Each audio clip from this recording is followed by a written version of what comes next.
Ay, tuk-tuk Chinese na babae.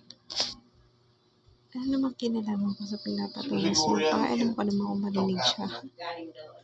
Sobrang tanda niya na. Iyo, kadiri. Di ko yung kaano-ano. Kakaiba tong mga meeting na to. Nag-iingay na naman dito alas 11 ng umaga. Attorney, ano ba gagawin dyan? Barangay. Tinotolerate ng barangay. May tililing yata yan kaya hinahayaan lang. May siniling.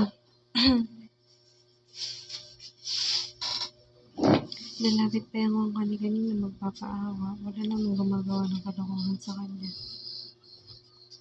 Nangi-store ba talaga? Kapag halimbawa ano yan, hindi lang yung ganyan yung ginagawa. Baka ano pa yan, baka kung ano pang nilagay dyan sa sa mandikot. Nasusuka na ako dyan, araw-araw yung nagagaling yun. Mag-uutos pa siya, feeling entitled siya.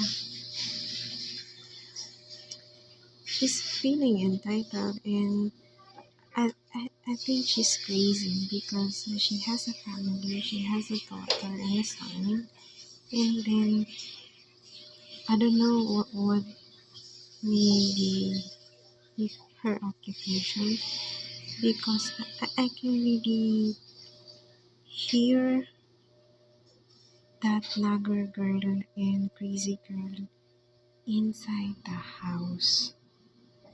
She's telling me something about go home, go whatever, about my cousin, about my family. I don't know what she's doing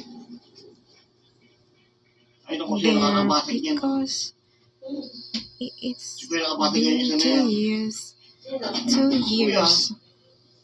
that I already stopped from working because I suffer from anxiety, stress, and I don't think that this girl is helping me.